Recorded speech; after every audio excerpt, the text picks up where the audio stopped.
Assalamualaikum warahmatullahi wabarakatuh. Halo pemirsa, selamat datang kembali di channel ini. Bagaimana kabar pemirsa sekalian? Saya doakan semoga sehat selalu dan salam akal sehat.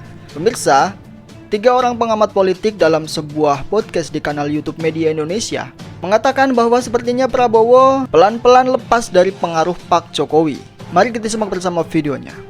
Pak Prabowo ini apakah sudah lepas dari pengaruh Pak Jokowi? Ya udah langsung aja, biar agak hangat. Saya kira kok sekarang naga-naganya, hawa-hawanya, tun-tun pesan-pesan yang disampaikan, itu ada kesan memang sengaja pelan-pelan mau lepas. Kalau menurut istilah di dalam lagu itu pelan-pelan saja gitu kan. Dan akhirnya memang pada saatnya itu memang harus lepas. Karena memang ya presiden mestinya ya dia tunduk, hanya tunduk pada undang-undang dasar kan. Bukan tunduk pada kekuatan lain, bukan tunduk pada orang per orang. Bahkan orang per orang itu katakanlah misalnya kerabat kah, kongsi kah, atau teman, atau orang yang mungkin memenangkan dia di dalam sebuah kontestasi politik. Dan itu tidak boleh. Sumpahnya itu hanya setia kepada Negara Kesatuan Republik Indonesia, menjalankan undang-undang dan peraturan yang berlaku seluruh-seluruhnya, sepenuh-penuhnya dan seluruh-seluruhnya. Artinya tidak bengkok-bengkok. Lurus itu kan berarti taat pada satu komando. Nah, komandonya siapa? Komandonya undang-undang dasar, undang-undang dan peraturan-peraturan lainnya. Itu firm itu secara aturan. Tetapi kan praktek politik kan tidak selalu sama dengan yang terlihat. Lalu kan orang melihat di awal-awal itu, bahkan bukan hanya orang, analis termasuk Pak Jaka itu kan mengatakan kok sepertinya masih ada nuansa. Ketika kita membahas tentang kabinet waktu itu, kabinet merah putih kan ada persepsi seperti itu kan. Karena nama-nama yang masih kental dengan rezim sebelumnya, dengan Pak Jokowi masih masuk dan mendominasi.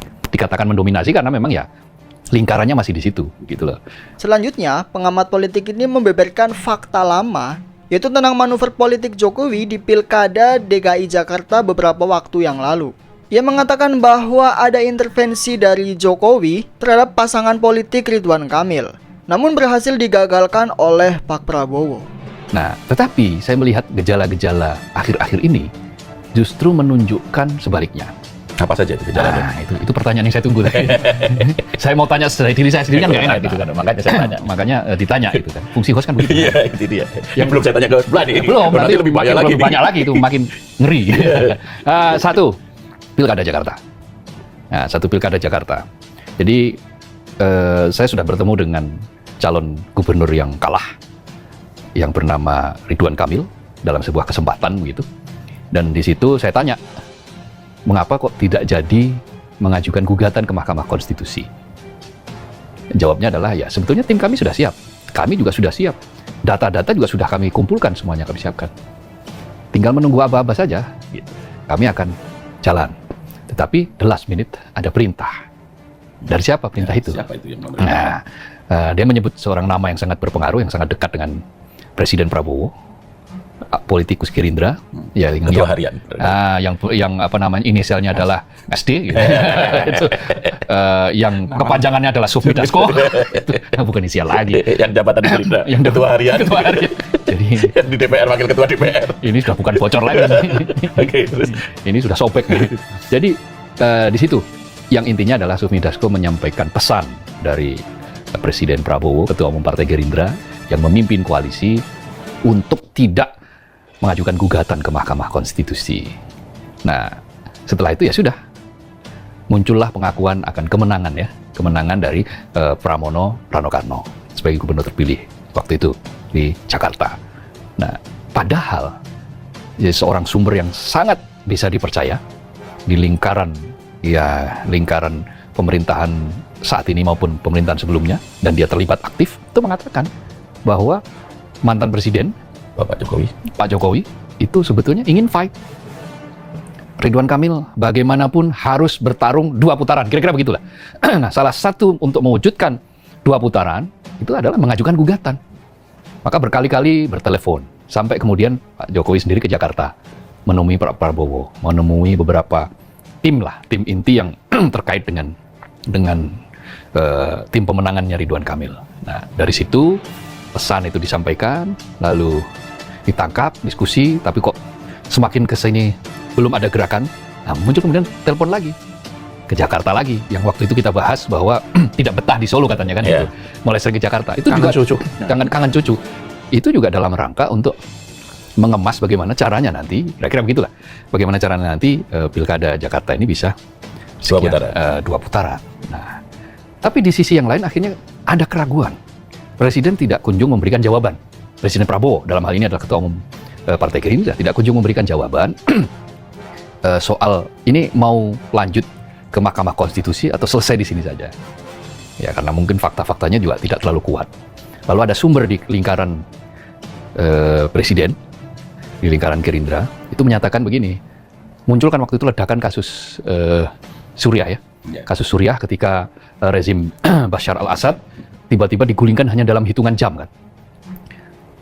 Ada indikasi bahwa proses penggulingan itu dilakukan oleh pihak-pihak yang terkait dengan CIA di Amerika Serikat. Nah, apa hubungannya dengan Ridwan Kamil kan? Apa hubungannya dengan Jakarta? Ada yang membisikkan katanya bahwa kalau sampai terjadi 2 putaran di DKI, maka ini potensial untuk disuriahkan. Kira-kira begitu loh. Itu hanya dijadikan trigger saja. Kan pasti itu ngamuk nanti kan pendukung Pramono pasti akan marah karena faktanya semua sudah terbuka kok. Semua data sudah jelas kok bahwa mereka yang menang 50% plus 1. Bukan 51%, 50% plus 1. Nah, untuk menghindari seperti itu, maka Presiden Prabowo kemudian memerintahkan untuk sudah cukup, kalah ya kalah. Kita harus gentle, kita harus kesatria menyatakan bahwa ya sudah, biar tidak berlarut-larut. Karena Jakarta bagaimanapun adalah barometer politik. Kira-kira begitulah pesan yang disampaikan oleh Pak Prabowo melalui SD tadi itu, lalu kemudian SDA ya. Oh ya, ini lebih lengkap lah ya. Bukan Surya Dharma Ali. Ada mantan Menteri Agama. Ya makanya kan saya menghindari kata akronim singkatan yang sama itu, makanya saya pakainya SD saja. Nah dari situ kemudian akhirnya ya sudah. Nah di situ sempat terjadi. Lalu apa yang kedua?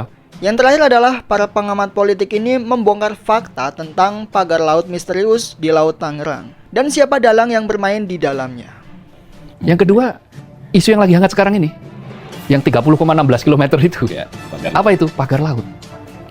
Kuat sekali dugaan, pagar laut ini adalah sebuah proses yang sebetulnya dikait-kaitkan atau tidak jauh lah terkait dengan proyek strategis nasional, meskipun dibantah di sana-sini. PSN di PIK 2 lah ya. Nah, dibantah di sana-sini, tetapi ada beberapa hasil dari penelusuran, hasil dari berbagai macam wawancara ya dengan mereka-mereka yang ada di kalangan itu yang terdampak, nelayan-nelayan yang terdampak, itu menunjukkan memang ada arah ke situ. Nah, itulah mengapa kemudian para pihak ini sepertinya tutup mata, kan tidak tahu kok tiba-tiba ada pagar laut sepanjang 30,16 km.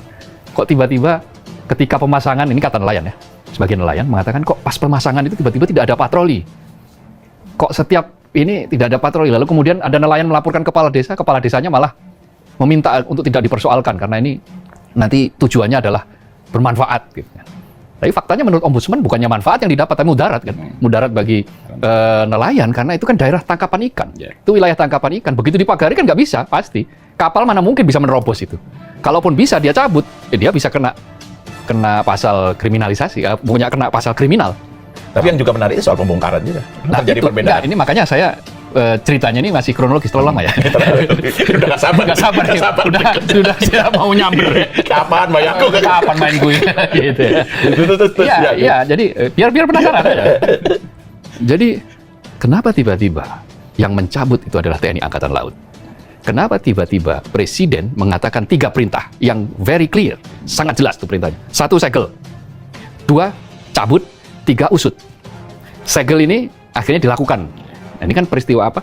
Ini kan istilahnya tindakan tipis-tipis ini. Segel itu kan tindakan tipis-tipis. Siapa yang menyegel? Kementerian Kelautan dan Perikanan. Dan ketika menyegel itu, berarti otomatis dong logikanya kalau disegel ini barang berarti ilegal. Hanya barang yang tidak resmi, tidak berizinlah yang layak untuk disegel. Dan yang menyegel adalah pemilik otoritas, yaitu apa? Kementerian Kelautan dan Perikanan, karena memang itu wilayah KKP. Ya. Nah, disegel. Tapi mengapa harus menunggu 20 hari? Nah, orang lalu pikiran liar orang macam-macam. Wah, ini kelamaan 20 hari ini. 1, untuk memberikan alibi. 2, untuk mengarang cerita, bisa jadi kan? Atau bahkan yang ketiga, membuat publik lupa kan, kira-kira begitu. Lupa dengan kasus ini, ketika kasus ini sudah lerem, baru dibongkar, diem-diem. Ada kasus baru lagi yang menumpuk. Kasus lagi menumpuk, akhirnya kelupaan ini siapa sebetulnya? Proyek apa ini? Siapa yang mendalangi dan untuk tujuan apa? Kok sampai ada pemagaran 30? Nah, sampai kemudian keluarlah perintah yang jelas, clear dari Presiden Prabowo.